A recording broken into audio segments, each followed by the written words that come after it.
Yes, people, how are we doing? Hopefully everyone's good. Welcome to a different style of content, I guess. I've been saying to myself that I need to pretty much do like more videos where it's a little bit just more raw, me chatting, me speaking. And in today's video, we're going to be going through my blood. So for some reference, and I should mention, this has been provided by Atlas Labs. I am sponsored now, I'm affiliated with them. Reese 10, if you want to get blood work done within the UK. I've used MediChecks countless times, and the overall service quality it's not even comparable. Atlas is class. What I'll do is I'll leave a link to their website if you want to utilize my code. Now, if you don't worry, don't stress. Basically, a little bit of background information on myself. When I got this done, I was 280 pounds. At my peak of this push, I was 295 pounds. That was only like 2 weeks before these bloods were done. Been within a cruise / health phase. When I say cruise health phase, it's still within it's like a TRT plus zone. So 200 milligrams of test and 200 milligrams of mast. And this was the kind of outcome. But at the same time, with how esters work, the fact that it was only 3 weeks after, I was still going to be within a fairly super fizz level of kind of androgen, which you can imagine. So usually I like to wait, like peak bloods when you peak push up is good to see like the damage, but I'd like to usually wait about 6 to 8 weeks until I get bloods done to give me a bit more representation regarding where things are once my values come down. But either way, Holly said to me, so the owner of Atlas was like, oh, just come in. It works with Finn as well. And I was like, oh, great. It's only been 3 weeks. So I just slammed loads of organ defense, Reese 10 again, Conte Sports, and loads of circuits to complete. Now, I'm not sure how I'm going to do this. I'm going to screen record my phone and see if I can send this through. Sanaya is going to be editing it. I can't edit to save my life. However, that my health status, 65% is in the green. So I'm 65% healthy. 3% is in between.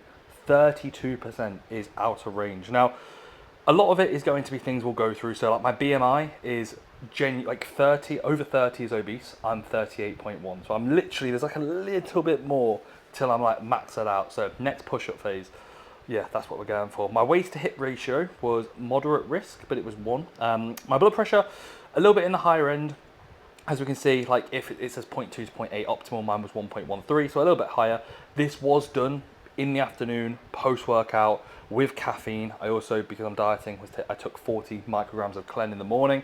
So as a result, just with sodium being elevated from literally my pre-workout meal and that sort of stuff, this is going to be higher anyway. Whenever I get my blood pressure done, it's usually between like 120 to 130 over like 78 to 82 when I'm actually not at absolute peak off season, which I'm happy with, I'm content with. I take telmisartan nightly, should we say, which helps with just alleviations. It's an ARB, so it's an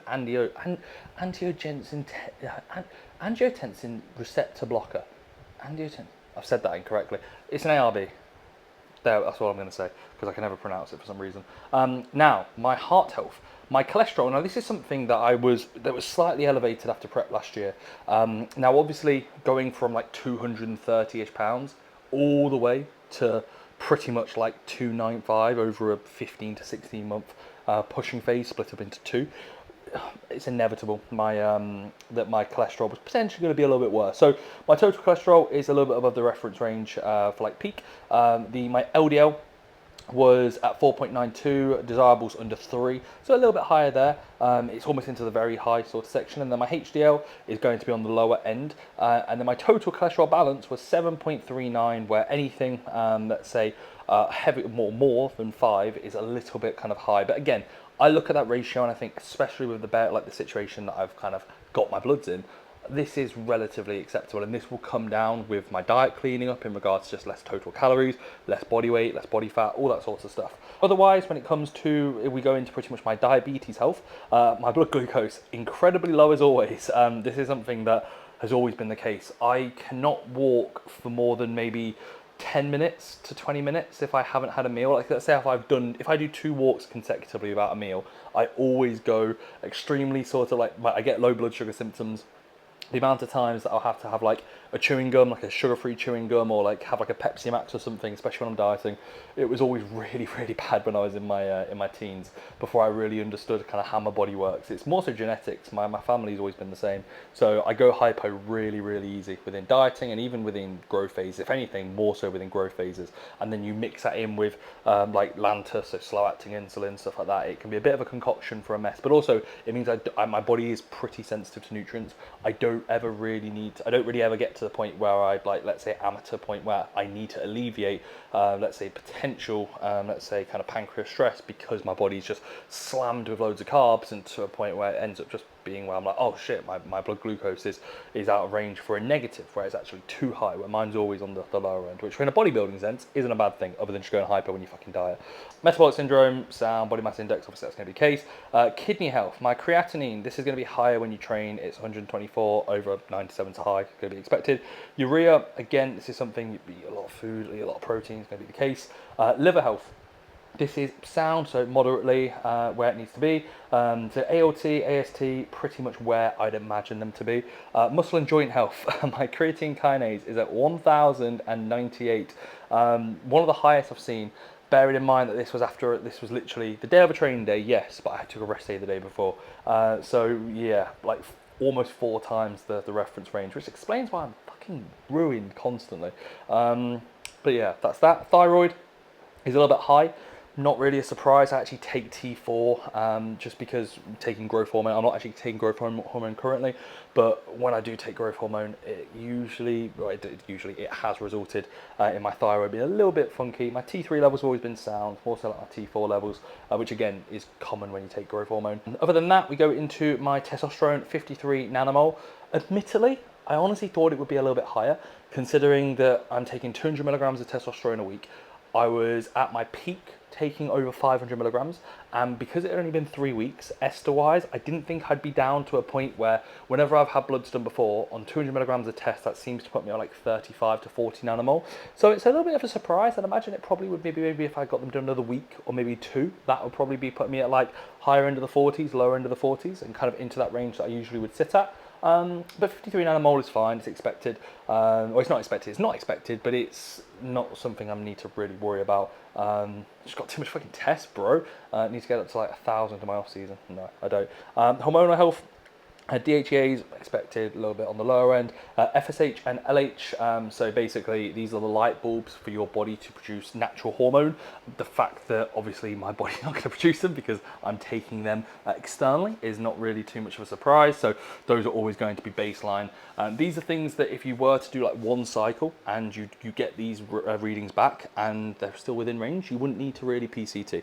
But when you've been on PDs for, let's say, a year, 2, or it's probably more longer than 6 months, these would come down and go to a bit of a baseline. We then go into my sex hormone binding globulin, a little bit on the lower end, quite common. Free androgen index, very high. I mean, the highest is 92, and mine's at 793, so loads of androgens, bro. And then my free testosterone is like very, very high, which again is expected. When testosterone is not bounded, you have almost an excess of testosterone relative to kind of androgens. Well, you have more androgens relative to the receptors. These sort of things happen where it's a little bit higher. That goes into personal health measures. So my pulse is spot on. It's actually in an optimal range, which, to be fair, since like once cleanse out my system and stuff, my Oura ring, my resting heart rate when I go to bed is like 50 beats per minute, which is #health. Other than that, full blood count, hemoglobin spot on, hematocrit spot on. My bloods are actually, like, when it comes to my full blood count, really, really good. So pretty sound. Clearly should have took more gear. No, I actually gave blood. I gave blood last year because after prep, my bloods were a lot worse after prep last year, which I'm surprised, like, considering like I waited like 8 weeks and I didn't really run that aggressive of a prep cycle, my prep stack. But my hematocrit was definitely creeping up, and I gave blood because I was thinking, well, that's going to get higher anyway. So the fact that was like within range, I was actually somewhat surprised to see. I was surprised to see I'm not dying because of it. Everything else is relatively sound. A few things slightly in the red, but again, like the white blood cell count is on a little bit of the higher end, but then the optimal zone is 4 to 10, so I'm on at 11. It's like, it's not going to make a massive difference, all things considered. And obviously, I will say all the things that are in red, I'm not being naive to saying I don't. I should probably say this at the end or the start of the video, but it's not something that I'm saying, oh my God, I don't care. I do. It's just a case of implementing it with proper supplementation, understanding that when you utilize PDs, there's going to be an effect of bloods. I'm not expecting perfect bloods. You can do PDs in a safe way or a safer way, but you can't do them in a safe way. That's pretty much that. Cholesterol LDL, this is basically just a summary. Triglycerides where they need to be, cardiovascular score, desirable, sick, or cardiovascular risk score. So that's good. Clearly could be a lot fatter. 295 pounds. 320 pounds, bro. That's what we need to go for.